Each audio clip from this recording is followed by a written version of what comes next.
Let's turn this 8-liner into a 60-in-1 Multicade. This seems to be more or less complete, so let's put it together and see what kind of shape these components are in. When powered on, this monitor has a little crackle of life, but there's no net glow and I can't get any image, so this monitor can be set aside and rebuilt later. The bill acceptor is missing some parts, so that can just be set aside 4 parts. But I do know that this power supply is good, so I can use it. For now, we're going to strip this cabinet of pretty much everything that isn't the power supply or the speaker. With that done, we need to rotate this shelf up about 90 degrees so that we can mount a flat screen to it. With that rotated, now we just need to clean that off and paint it black.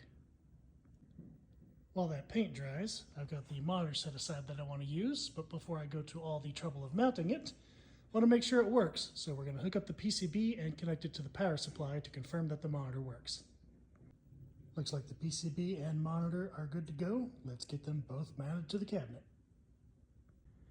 Like anything else that sits in this shop for any amount of time, it's extremely dusty, but the monitor is mounted. Now it's time to prep this control panel for the controls. We're going to clean this up and add some controls. And if the question is, why did you drill new holes instead of just using what's already there?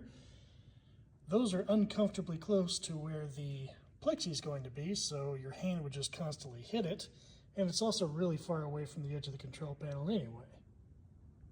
This setup works better and feels more natural to play.